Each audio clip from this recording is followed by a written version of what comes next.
Hi. So, I'm a little out of breath. I still haven't gotten my heart problems taken care of as far as when this video was made.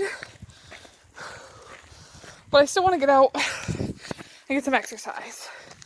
So, what I decided to do is go up Chic Hill for as long as I can before it really started hurting and I had to go back down. And then the next time I do Chic Hill, I'm gonna try and go a little further. Because Chic Hill is kind of steep and a lot of rocks.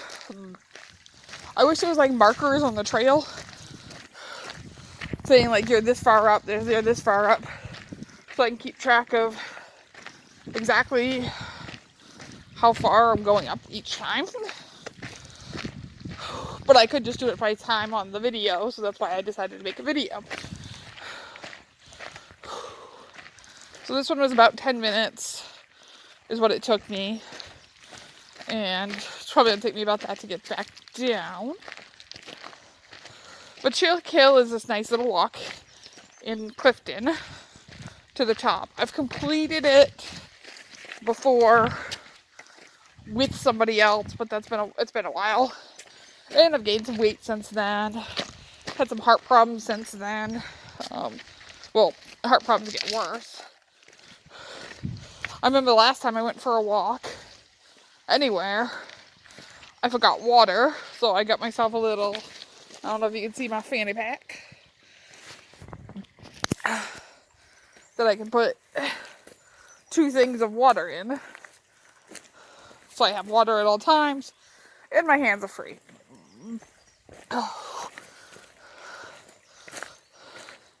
For some of the smoother walks, sometimes I can get Shane to come with me, and then I don't record. I just spend some time with him, which is nice.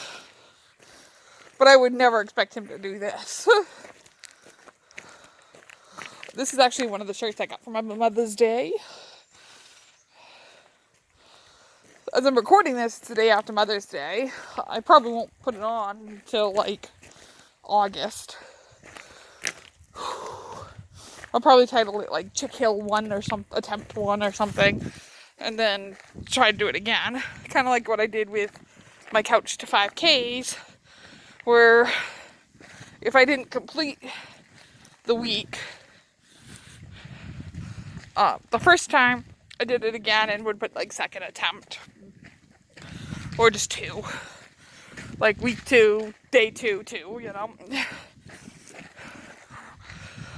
I plan on trying to do the couch to 10K too, but right now, as far as running and exercise, I've had to take a step back because of heart problems until that gets solved. I'm hoping it gets solved soon.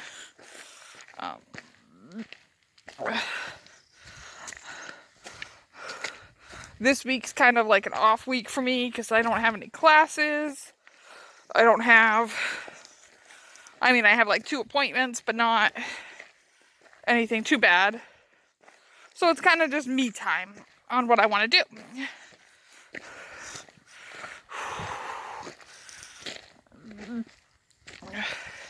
And I decided to try to make it so that by the end of this year, I've walked a total of 300 miles.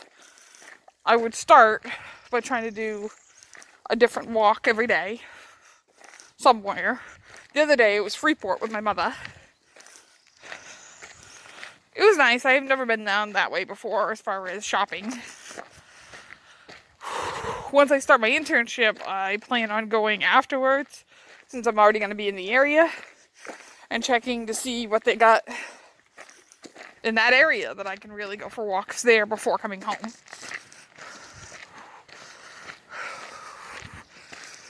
I can't wait to graduate I'm hoping my health doesn't set me back at all, but things happen and health is important. So if I do end up needing surgery and to step back from my classes for, recovery time, I will. I'm at least hoping to make it through the summer classes that I've signed up for. Because I've got my internship with Capital Clubhouse, and then I've got my role, it's called Role of the Self in Professional Helping. So, looking over the syllabus, I've seen a lot of stuff that has to do with Thich Nhat Hanh, which I love that guy. I've read a few of his books on mindfulness and unconscious biases and stuff like that. He's great for me for spiritual learning and wellness, because I personally don't strongly believe in religion. I think it's great for those that it brings power to, but for me it has never been something that made sense. No matter how many times people, I've gone to church before, but we'll leave that for another time.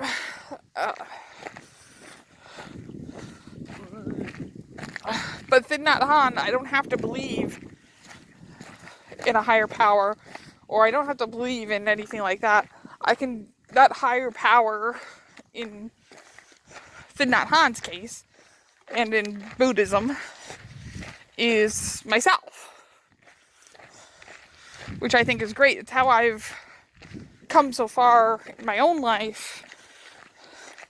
Is like, even when I know things are really, really hard, when I know that I'm going to struggle to get through something, I know that there's a higher power in myself that can deal with that. I know that I can get through that, and I know I've done it before. Going down this hill doesn't seem to be as bad, but holy, I don't think I made it. I only made it like 10 minutes up, I think. And I think the last time I took this walk, it took about 40. So next time I'm going to see if I can do like 15 minutes up. When I get to the top, I'm going to celebrate, and I'm going to take some pictures, and it's beautiful. The last time I was up there, I was with Unlimited Solutions Clubhouse there with a couple of friends.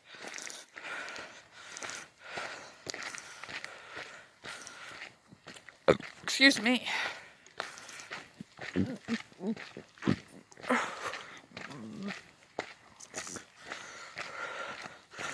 going to still go for another walk today just so I can get some miles in, but probably one not as intense. It's just on the way up, I could feel my chest, I could feel my chest beating really fast, and because I found out what I did about the masses, and through the TEE, that the masses have gotten bigger, significantly, and the regurgitation is worse. I'm trying to be more cautious of it. I don't know, honestly, how much of it is in my head over worrying and how much is actually being in pain. I think there might be a little bit of both. Because the whole reason I made a cardiologist appointment to get it checked on was because I was having a little more pain than usual.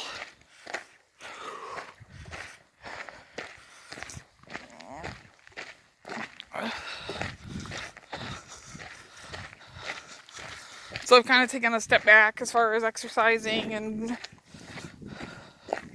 that goes. I've been reading a lot of the obesity paradox, which I'm going to break down by chapter and share. And it's interesting because they talk about how having a little extra weight can be a protective factor. And the fact of not getting the disease, but surviving it. They found people who got the same diseases and were in the normal weight range, according to the BMI, were more likely to have a higher mortality rate, which was interesting. I mean, I'm still out of that range, but they said a BMI between 35 and 40 is what they found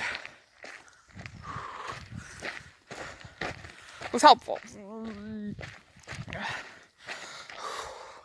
And that it wasn't the weight itself that mattered more, it was how fit the person was and how active they were being. And it's weird because I've actually seen a lot of people who were my height and my weight, but they look much bigger than me. So I don't know how much of my body is muscle and how much is fat. I know for fitness levels, I do have to work on a little more, and finding activities you enjoy is the key to consistency. So I was watching a TED Talk the other day that was saying diets and exercise routines are helpful, but if you start to hate that exercise routine and only anticipate the reward, you're not going to stick with it, which I think makes sense. Anyone who's been successful with their diet and exercising,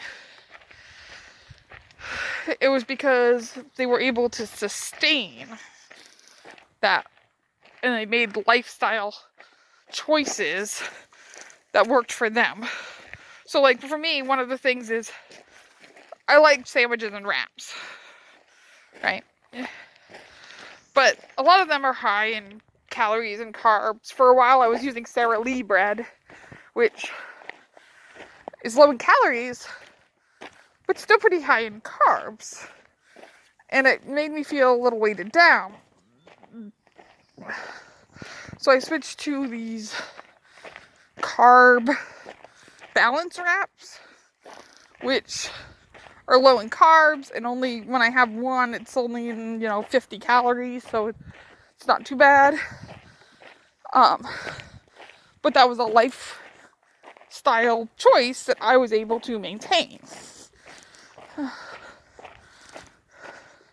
Another thing's been like fruits and veggies for me, is finding ways of incorporating them. So I'll go buy veggies and stuff like that. I've actually thought about weight loss surgery and talked to Northern Lights about it, but I need to get things figured out with my heart first. But I thought it would be interesting because I want to see how much I can stick to the gastric bypass diet of recording myself doing the diets. So like pre-operation, it's mainly protein shakes. So mainly having protein shakes for breakfast and lunch, and then having a light dinner. I actually printed out a paper that's supposed to show you how to do, But that's it for today. So really I walked for 13 minutes up the hill. So since I did 13 minutes up, next time I'll try for a little bit longer. But thank you for watching.